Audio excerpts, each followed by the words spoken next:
പിതാവിന്റെയും പുത്രന്റെയും പരിശുദ്ധാത്മാവിന്റെയും നാമത്തിൽ പരിശുദ്ധ അമ്മേ, അമ്മേ പരിശുദ്ധമേ, ദൈവമാതാവേ, കൃപാസനത്തിലൂടെ ഞങ്ങളുടെ ദേശത്തിനും അമ്മ മധ്യസ്ഥം തേടി തന്ന എല്ലാ അനുഗ്രഹങ്ങൾക്കും കൃപകൾക്കും ഞങ്ങളിപ്പോൾ ഹൃദയം നിറഞ്ഞ നന്ദി പറയുന്നു.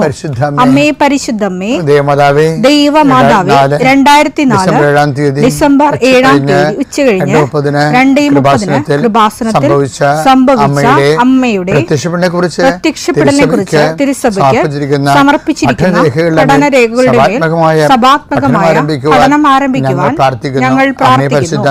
അമ്മേ പരിശുദ്ധമേ, ഭൂസ്വർലോകങ്ങളുടെ രാജ്ഞിയായ അങ്ങേയ്ക്ക് ഭൗമസംരക്ഷണത്തിനായി പ്രപഞ്ചപ്രകൃതിയെ തന്നെ തിരുസഭ പ്രതിഷ്ഠിക്കുവാൻ ഈ പ്രത്യക്ഷീകരണം വഴി ഇടയാക്കണമേ. പരിശുദ്ധമേ, ജപമാല മാതാവേ, സകല കൃപാസനം പ്രാർത്ഥനയോടും ചേർത്ത് ഞങ്ങളിപ്പോൾ പ്രാർത്ഥിക്കുന്ന ഈ കുടുംബത്തിന്റെ പ്രത്യേക നിയോഗം പറ മക്കളെ.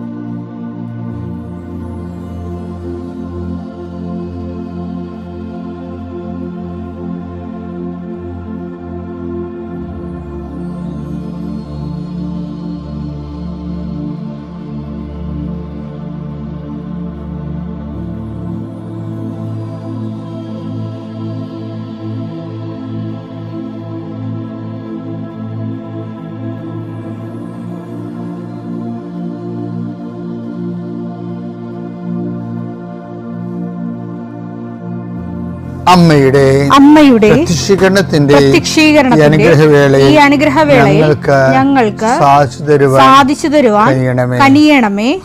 ആമേൻ. വിശ്വാസ പ്രമാണം. സർവശക്തനായ പിതാവും ആകാശത്തിന്റെയും ഭൂമിയുടെയും സൃഷ്ടാവുമായ ദൈവത്തിൽ ഞാൻ വിശ്വസിക്കുന്നു. അവിടുത്തെ ഏകപുത്രനും ഞങ്ങളുടെ കർത്താവുമായ ഈശോമിശിഹായിലും ഞാൻ വിശ്വസിക്കുന്നു. ഈ പുത്രൻ പരിശുദ്ധാത്മാവിനാൽ ഗർഭസ്ഥനായി കന്യകാമറിയത്തിൽ നിന്ന് പിറന്ന് പൊന്തിയോസ് പീലാത്തോസിന്റെ കാലത്ത് പീഡകൾ സഹിച്ച് കുരിശിൽ തറയ്ക്കപ്പെട്ട് മരിച്ച് അടക്കപ്പെട്ട് പാതാളങ്ങളിൽ ഇറങ്ങി മരിച്ചവരുടെ ഇടയിൽ നിന്ന് 3-ാം നാൾ ഉയർത്ത് സ്വർഗത്തിലേക്ക് എഴുന്നള്ളി സർവശക്തിയുള്ള പിതാവായ ദൈവത്തിന്റെ വലതുഭാഗത്തിരിക്കുന്നു. അവിടെ നിന്ന് ജീവിക്കുന്നവരെയും മരിച്ചവരെയും വിധിക്കുവാൻ വരുമെന്നും ഞാൻ വിശ്വസിക്കുന്നു. പരിശുദ്ധാത്മാവിലും ഞാൻ വിശ്വസിക്കുന്നു. വിശുദ്ധ കത്തോലിക്കാ സഭയിലും പുണ്യവാന്മാരുടെ ഐക്യത്തിലും പാപങ്ങളുടെ മോചനത്തിലും ശരീരത്തിന്റെ ഉയർപ്പിലും നിത്യമായ ജീവിതത്തിലും ഞാൻ വിശ്വസിക്കുന്നു. ആമേൻ. സ്വർഗ്ഗസ്ഥനായ ഞങ്ങളുടെ പിതാവേ, അങ്ങയുടെ നാമം പൂജിതമാകണമേ. അങ്ങയുടെ രാജ്യം വരണമേ. അങ്ങയുടെ തിരുമനസ് സ്വർഗത്തിലെ പോലെ ഭൂമിയിലും ആകണമേ. അന്നു വേണ്ടുന്ന ആഹാരം ഇന്ന് ഞങ്ങൾക്ക് തരണമേ. ഞങ്ങളോട് തെറ്റ് ചെയ്യുന്നവരോട് ഞങ്ങൾ ക്ഷമിക്കുന്നത് പോലെ ഞങ്ങളുടെ തെറ്റുകൾ ഞങ്ങളോടും ക്ഷമിക്കണമേ. ഞങ്ങളെ പ്രലോഭനത്തിൽ ഉൾപ്പെടുത്തരുതേ, തിന്മയിൽ ഞങ്ങൾ രക്ഷിക്കണമേ. ആമേൻ. നന്മ നിറഞ്ഞ മറിയമേ, സ്വസ്തി. കർത്താവ് അങ്ങയുടെ കൂടെ സ്ത്രീകളിൽ അങ്ങ് അനുഗ്രഹിക്കപ്പെട്ടവളാകുന്നു. അങ്ങയുടെ ഉദരത്തിൻ ഫലമായി ഈശോ അനുഗ്രഹിക്കപ്പെട്ടവനാകുന്നു. പരിശുദ്ധ മറിയമേ, തമ്പുരാന്റെ അമ്മേ, പാപികളായ ഞങ്ങൾക്ക് വേണ്ടി ഇപ്പോഴും ഞങ്ങളുടെ മരണസമയത്തും തമ്പുരാനോട് അപേക്ഷിക്കണമേ. ആമേൻ. കർത്താവേ, ഞങ്ങളുടെ മക്കൾക്ക് വേണ്ടി ഞാൻ പ്രാർത്ഥിക്കണേ. നിങ്ങൾ ഇന്ന് കടന്നു പോകുന്ന സങ്കടങ്ങളിൽ നിന്നും രോഗ അരിഷ്ടതകളിൽ നിന്നും കർത്താവ് നിങ്ങളെ സംരക്ഷിക്കാൻ അമ്മ മധ്യസ്ഥ വഹിക്കുകയാണ്. കർത്താവെ, എൻ്റെ വിശുദ്ധ പൗരോഹിത്യത്തെ നീ മഹത്വപ്പെടുത്തിയതിൻ്റെ അടയാളമാണ് 2004 അമ്മയുടെ പ്രത്യക്ഷപ്പെടൽ. അത് ഏറ്റെടുത്തപ്പോൾ ദൈവം മഹത്വപ്പെട്ടതിൻ്റെ തുടർ ദൈവാനുഭവങ്ങളാണ് ഉടമ്പടിയിലൂടെ ലഭിക്കുന്ന സഹസ്രക്കണക്കിന് സാക്ഷ്യങ്ങൾ. എൻ്റെ ഈ പ്രാർത്ഥന കൂടുന്ന എല്ലാ മക്കൾക്കും അവരുടെ ജീവിത ഭൗതികവും അവരുടെ മാനസികവും ശാരീരികവും കുടുംബപരവും ആയിട്ടുള്ള എല്ലാ മേഖലകളിലും അതിൻ്റെ പ്രത്യേക അനുഗ്രഹം ഈ നിമിഷം ആവശ്യിക്കാനും നിങ്ങൾ ഇപ്പോൾ വഴിമുട്ടി നിൽക്കുന്ന എല്ലാ വിഷയത്തിൻ്റെ മേലും ദൈവിക ഇടപെടലുണ്ടാകാനും ഇന്ന് നിങ്ങൾ കണ്ടുമുട്ടുന്ന വ്യക്തികൾക്ക് നിങ്ങൾ മാതാവിൻ്റെ മധ്യസ്ഥത്തിലെ അവർക്ക് സമാധാനം ആശംസിക്കുക. നിങ്ങൾ മാതാവിൻ്റെ പ്രത്യക്ഷീകരണത്തിൻ്റെയും പ്രത്യക്ഷീകരണ സന്ദേശത്തിൻ്റെയും പ്രേക്ഷിതരാകാൻ വേണ്ടി നിങ്ങൾ പരിശുദ്ധ അമ്മയുടെ മധ്യസ്ഥതയിൽ പുനഃസമർപ്പണം ചെയ്യുക. ആ പുനഃസമർപ്പണത്തിൻ്റെ ഭാഗമായിട്ട് തീർച്ചയായിട്ടും ഇങ്ങനെ ഒരു ഏതെങ്കിലും പ്രത്യേക സമ്മർദ്ദത്തിലെ ഉടമ്പടിയിൽ നിന്ന് അകന്നു പോയിട്ടുണ്ടെങ്കിൽ അത് തിരിച്ചു വരാനും, ഉടമ്പടി ആണ് ജീവിതമെന്ന് പറയുന്നവരുണ്ട്. എനിക്കിനി ജീവിതം ഉടമ്പടിയാണ് എന്ന് പറയുന്നത്, അതൊക്കെ കേൾക്കുമ്പോൾ നമ്മൾ ഓർക്കും, നമ്മൾ ചിന്തിച്ചതിനേക്കാളും അമ്മ ഉടമ്പടി തന്നപ്പോൾ ഞാൻ ആലോചിച്ചതിനേക്കാൾ എന്തുമാത്രം വലിയ ആഴത്തിലാണ് മനുഷ്യരെ അനുഭവിച്ചതെന്ന് ഓർക്കും. കർത്താവേ, അതുപോലെ അനുഭവത്തിൻ്റെ ഒരു പങ്ക് എല്ലാവർക്കും നൽകണമെന്ന് പ്രാർത്ഥിക്കുന്നു. നിങ്ങളുടെ കുഞ്ഞുങ്ങളെ സംബന്ധിച്ച് പ്രാർത്ഥിക്കുന്നു. നിങ്ങളിന്ന് നിങ്ങളുടെ കൂടപ്രഭുക്കളെ സംബന്ധിച്ച് പ്രാർത്ഥിക്കുന്നു. നിങ്ങൾ ആർക്ക് വേണ്ടി പ്രാർത്ഥിക്കുന്നു അവർ ഞാൻ ഈ നിമിഷം പ്രാർത്ഥനയിൽ ഓർക്കുന്നു. നിങ്ങൾ ഈ ആഴ്ച ചെയ്തു തീർക്കേണ്ട കാര്യങ്ങൾ, ഈ മാസം ചെയ്തു തീർക്കേണ്ട കാര്യങ്ങൾ, നിങ്ങൾക്ക് പറ്റത്തില്ലെന്ന് നിങ്ങൾക്ക് തോന്നിപ്പോയിട്ട് ഇതെങ്ങനെ ചെയ്ത് ഒപ്പിക്കും അവസാനിപ്പിക്കുമെന്ന് വിഷമിക്കുന്ന വിഷയത്തിൻ്റെ മേൽ ഇന്ന് പരിശുദ്ധമ്മ നിങ്ങൾ അനുഗ്രഹിക്കട്ടെ. എൻ്റെ കർത്താവിൻ്റെ ഉന്നതമായ നാമത്തിൽ മാരക രോഗങ്ങളിലും തീരെ ശാരീരികമായ വേദനകളിലും ഉറക്കമില്ലാത്തവർ, പ്രഷർ രോഗികൾ, ഷുഗർ രോഗികൾ, ശരീരം ഊത്തറുള്ളവർ, ത്വക്ക് രോഗികൾ, കർത്താവേ നിൻ്റെ വിശുദ്ധമായ രക്തത്താൽ അവരെ കുളിപ്പിക്കണമെന്ന് പ്രാർത്ഥിക്കുന്നു. നിൻ്റെ വിശുദ്ധമായ രക്തത്താൽ ഈ പ്രാർത്ഥനയിൽ പങ്കെടുക്കുന്നവർ, മറ്റുള്ളവരെ ഈ പ്രാർത്ഥന കേൾക്കുമ്പോൾ അവർ നിങ്ങൾ ആരെക്കുറിച്ചെങ്ങാണ് ഓർക്കുന്നത് അവരുടെ മേലെല്ലാം കർത്താവിൻ്റെ ആശ്വാസത്തിൻ്റെയും സൗഖ്യത്തിൻ്റെയും ശക്തിയുടെയും കൃപയുണ്ടാകട്ടെ പ്രാർത്ഥിക്കുന്നു. ഇന്നത്തെ ദിവസത്തിൻ്റെ മുഴുവൻ ചൈതന്യം ഈ മാസം മുഴുവനും നിറഞ്ഞു നിൽക്കാൻ എൻ്റെ കർത്താവിൻ്റെ ഉന്നതമായ നാമത്തിൽ, സഭയുടെ അധികാരത്തിൽ, കുരിശടയാളത്തിൽ, ദൈവശക്തിയാൽ നിൻ്റെ എല്ലാ നിയോഗങ്ങളും ഏറ്റെടുക്കുകയും നിവർത്തിക്കുകയും മാതാവിൻ്റെ പ്രത്യക്ഷീകരണത്തിൻ്റെ വലിയ വിലപിടിപ്പുള്ള സാക്ഷിയായി ദൈവം നിന്നെ മാറ്റുകയും ചെയ്യട്ടെ. നിത്യം പിതാവും പുത്രനും പരിശുദ്ധാത്മാശ്വരേശ്വരൻ നീക്കുവാമേ. എൻ്റെ പ്രിയപ്പെട്ടവരെ, നമ്മൾ ചെറിയ നോൻപ് കാലത്തിലൂടെയാണ് പോകുന്നത് അല്ലേ? ക്രിസ്മസിന് ഒരുക്കമായിട്ട് പശ്ചാത്താപത്തിൻ്റെ ഒരു ദിവസമാണ്, പ്രായശ്ചിത്തത്തിൻ്റെ കാലമാണ്, സ്വയം വിശുദ്ധീകരിച്ച് ക്രിസ്തുവിന് വേണ്ടി ഒരുങ്ങാനുള്ള ഒരു കാലഘട്ടമാണ്. അത് മറക്കരുതേ. ഇപ്പം നിങ്ങളുടെ മനസ്സിൽ കൊണ്ടുവരാൻ ഉദ്ദേശിക്കുന്നത്, അതായത് ഇപ്പം അനുതപിച്ചാൽ നീ അനുഗ്രഹം പ്രാപിക്കും. ഇപ്പം കർത്താവിൻ്റെ വെളിപാടുകളെ അനുഗ്രഹത്തെ അനുതാപമായിട്ടാണ് കണക്ട് ചെയ്തിരിക്കുന്നത്. യേശയ്യാ 1:19 അനുസരിക്കാൻ സന്നദ്ധരെങ്കിൽ നിങ്ങൾ ഐശ്വര്യം ആസ്വദിക്കും. അതിൻ്റെ മുകളിലുള്ളതാണ് 1:18 വായിച്ച്.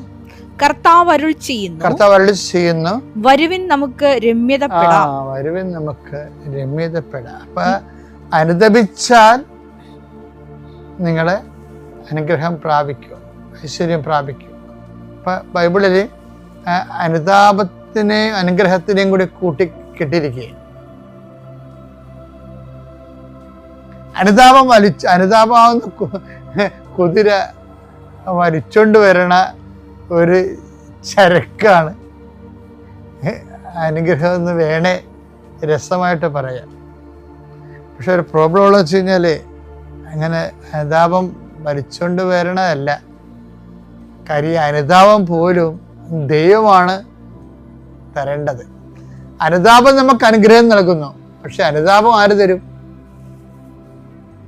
ദൈവം തരണം. അതാണ് പുതിയ നിയമത്തിൻ്റെ കാഴ്ചപ്പാട്.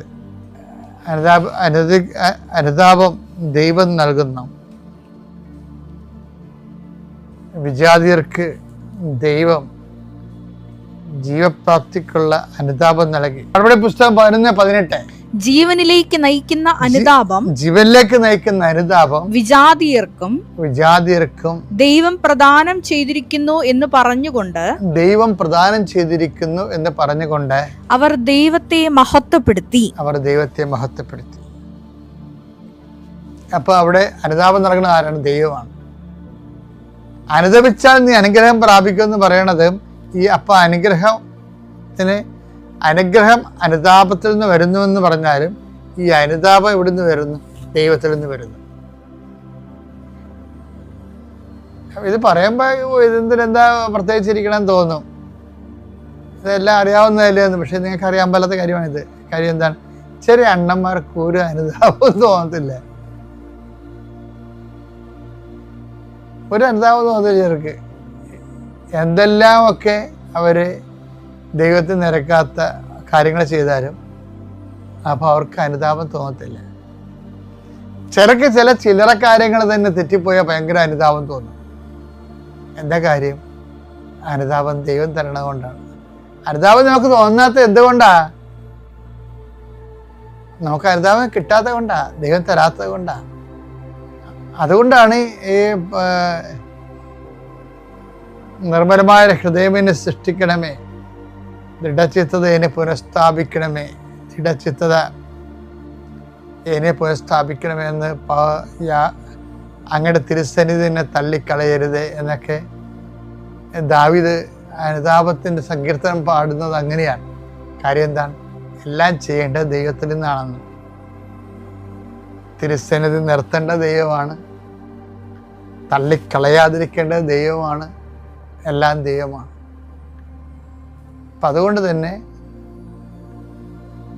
ദൈവ തിരുസന്നിധിയിലെ എല്ലാത്തിൻ്റെയും സോഴ്സ്, എല്ലാത്തിൻ്റെയും താക്കോല് ദൈവത്തിൻ്റെ കയ്യിലാണ്.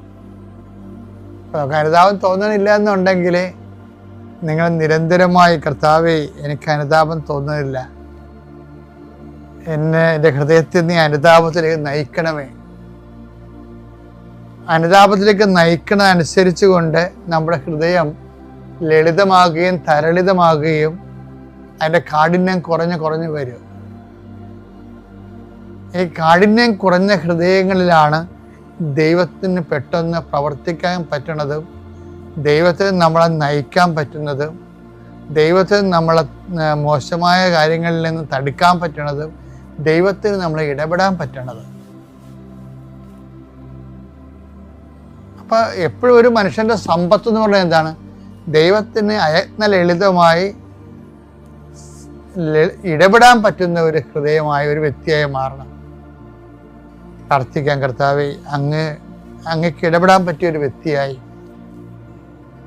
എൻ്റെ ഇഷ്ടാനിഷ്ടങ്ങളുടെ അപ്പുറത്തേക്ക് അങ്ങയുടെ ഇഷ്ടം ഏറ്റെടുക്കാൻ വലിയ ഭാരം ഒന്നും കൂടാതെ ലളിതമായി അങ്ങയുടെ ഇഷ്ടം നിറവേറ്റാനും, കഠിനമാണെങ്കിലും സന്തോഷത്തോടെ അത് സ്വീകരിക്കാനും ഒരുക്കപ്പെട്ട ഹൃദയം. നമുക്ക് കഴിഞ്ഞ ദിവസം കണ്ടിട്ടില്ലേ? ദൈവത്തോട് ചോദിക്കുന്നത് എന്താണ്?